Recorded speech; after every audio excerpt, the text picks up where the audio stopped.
Hello everyone, welcome back to my YouTube channel. Here I am again guys para i-share ko ang aking recipe sa ating salmon for our dinner tonight guys. Napakasimple lang naman ang aking nilagay dito. Naglagay tayo ng asin or salt, then black pepper, at saka naglagay din tayo dito ng olive oil, at saka herbs na thyme or thyme na herbs. Nasa inyo yan guys, so paano ninyo i-pronounce yung herbs na yan. At saka i-grill natin ito guys. Naglagay tayo ng kalamansi dyan. Nasa 2 pirasong kalamansi, 2 lang nilagay ko. Ayan, tingnan nyo yung balat nandyan sa gilid. Ayan, at ready ng ating oven. I-bake ko yan guys, para yan ang aming dinner. At saka naglagay din ako ng konting asukal lang para lang mag-blend yung taste niya. Para hindi naman sour lang at saka salty. Kailangan natin maglagay ng konting asukal. Yung pulang sugar. Yung brown sugar pala. Okay? Alright. At gumawa tayo ng dessert na black beans na may lotus seeds. Ayan. Alright. Oh. Ready to eat na yan. Pero, mas masarap to pag lagyan nyo ng gata, guys. Nilagyan ko lang yan ng rock sugar. At saka tangerine peel. Ayan. Lotus seeds, green peas. Red beans pala. Ayan. Pwede rin sa green peas kung gusto nyo. Yung munggo na gawing dessert. It's okay. Pwede rin. Kung may malagkit kayong konti, maglagay kayo ng konti lang para maganda yung sabaw niya. Yung soup niya ba? Yan. Hindi siya masyadong watery. At least may ano siya. Ayan. Napakasarap yan guys. Lalo na pag yung gata mo ay puro ang ilalagay yan. Ay napaka-yummy dessert. Okay. Ready to put inside the oven now. Yan na yung ginamit ko, olive oil. Ayan. Pag-fried rice ako. May leftover kaming rice. Yan ang dinner mamaya. Thank you for watching everyone. Ilalagay na natin sa aming oven. Right? Mga 7 minutes. Kasi kapag matagal yan lutuin, hindi rin maganda. Dry siya. Naging dry siya. Tsaka matigas. Kaya kailangan set natin muna ng 7 minutes. At i-check natin after 7 minutes at may hindi pa masyadong luto. I-extend natin ng another 2 minutes. Ganun lang. Depende sa dami at saka sa yung kapal ng ating salmon. Thank you for watching everyone. Bye. Sorry, I'm not feeling well. Naririnig din naman ang aking boses. Thank you for watching guys. Bye. Ito na guys, ang resulta ng ating salmon na nilagay natin sa grill. Ayan, ito na yan guys. Niluto ko ito ng ano. Yung sanabi ko na 7 minutes, umabot siya ng 10 minutes. Ayan. 9 minutes. Ayan. Ayan. Lagyan na natin sa ating platter. Ayan. Ready na.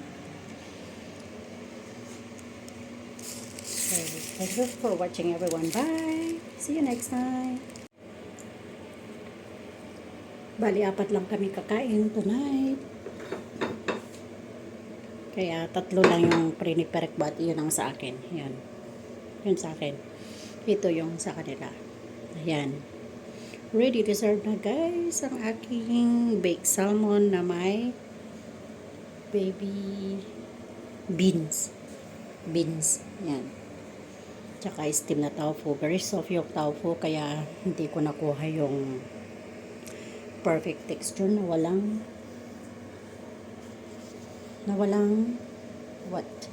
hati. Ayan. Pero okay na yan. No problem sa kanila yan guys. Kaya let's eat na. Bye everyone. Thank you for watching. See you next vlog. Bye. Hello everyone. Welcome. I'm Mabel's Vlog. Here I am again guys para i-share ko ang aking niluluto na tambakol na may gata. Ayan, may talong.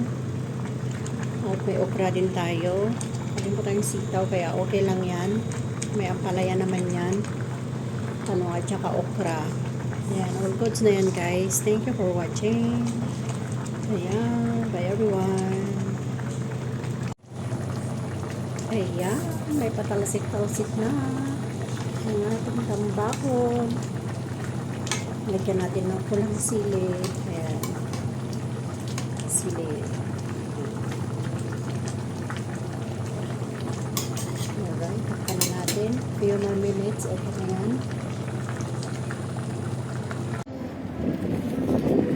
Kita mo yung mga isda tumatalon? I-video mo yung mga isda. Laki. Asan? Ay, oo, may isda nga. Dito kami si Sharin. Mga isda tumatalon. Tumatalon-talon.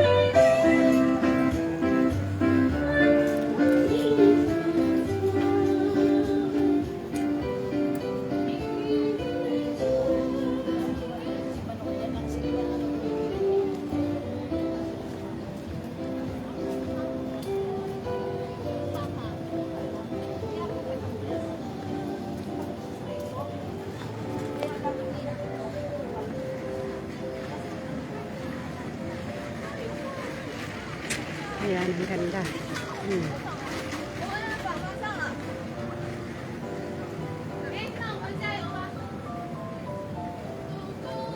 Gandang pasyalan.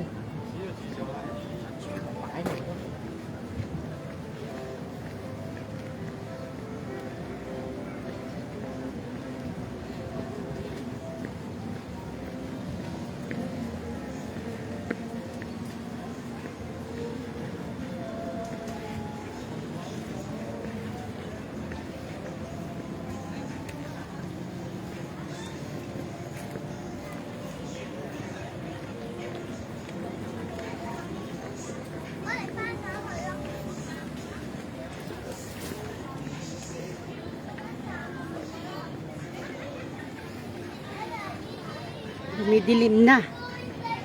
Ayan. Look at that.